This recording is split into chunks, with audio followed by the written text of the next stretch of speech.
My name is Achumboro Ataande, and today I'm going to talk about branding and market changes.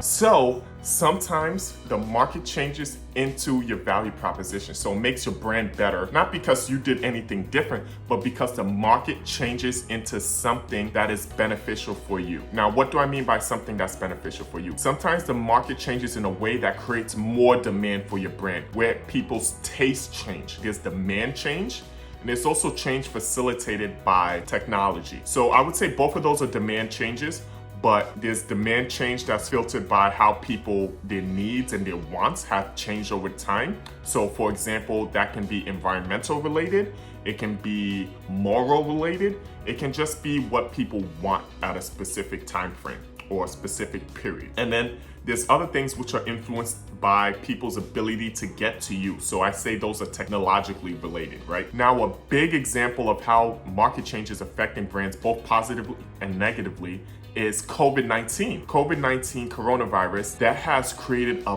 big market change in terms of how businesses operate, where people live. For example, over $300 billion has left New York over the last 12 months. Part of that, of course, is related to COVID-19, but also part of that is related to taxes and other things where people are feeling that they don't want to be in New York, and especially New York City. Now, this has been happening for a while, but it's important because before, everybody used to flock to New York, right? New York was a place where people come to change their lives, make their dreams grow. This is the place, if you can make it here, you can make it everywhere. And I love New York, I'm a New Yorker.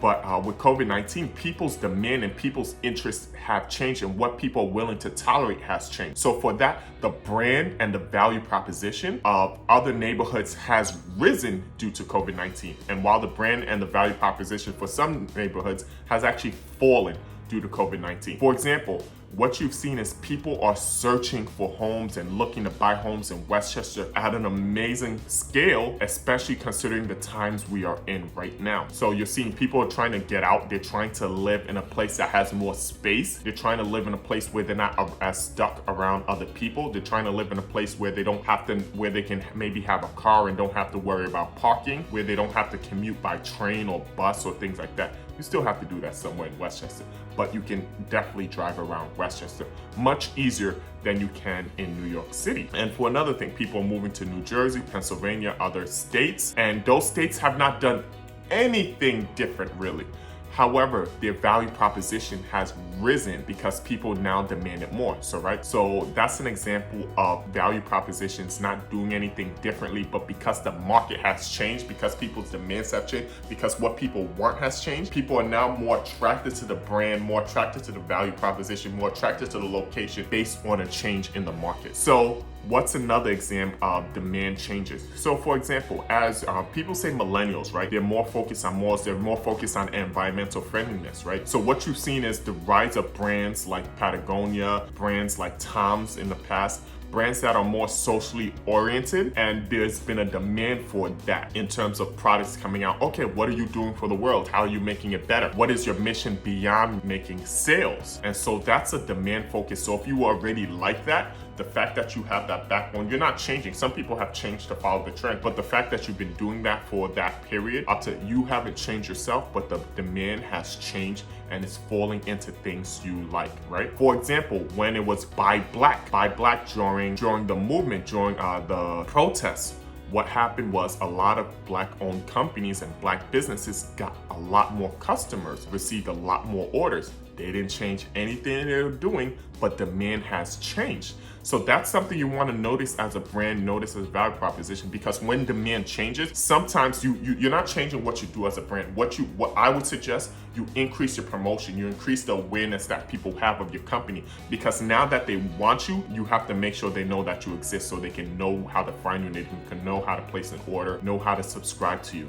So that's what I would suggest. Focus on understanding when the market changes and how it can impact you. Now, I said technology. So another thing that I talk about once in a while when my friends know me, when I talk about how the world is going to change and things like that. So I started off talking about New York and how some people are leaving, right? Now, another thing has happened, there's been the great suburban migrations, right? So the first advent of the great suburban migration was when cars were starting to be mass produced for the general public, right? Not just for the rich. That that allowed people to move away from cities, and that's when suburbs started popping up, right? Suburbs hasn't been a thing we've always had. So suburbs started popping up in part due to the fact that people were able to afford cars and therefore able to live further away from where they worked. So that's what I would say is a technology change that can change demand. And another example of that, remote working, right? Now that companies are becoming so comfortable with remote working and they're seeing, oh wow, this actually works, we're saving on overhead, we're doing this, we're doing that. You may see people start living in new places. What is that going to mean for the restaurant industry, which usually congregates around business locations?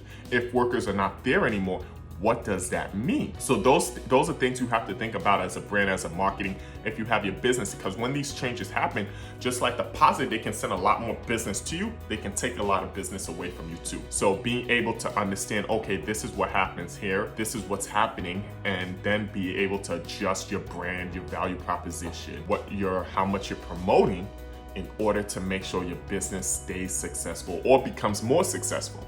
All right, so this is Achumboro Ataande. This is Ataande Business Media. Please feel free to leave your comments what you think. Do you agree? Have you seen this happen? Have you seen brands grow because of nothing they did? The market change? Has you seen brands falling because of nothing they did, the market change? So please leave a comment below, I respond. Please hit subscribe, share. Check out my other video on Kanye's Yeezys branding, why I think that was a bad idea, what he's doing with the Gap. And then you can see my social media tips over here. I look forward to seeing you in the next video. We post on Tuesdays and Fridays every week. So please subscribe and we'll have a lot more content for you. All of my details to follow me is below, whether it's on Instagram, LinkedIn, connect with me on LinkedIn. Shoot me a message. If you want a private branding or advertising coaching session, feel free to message me. Have a great day.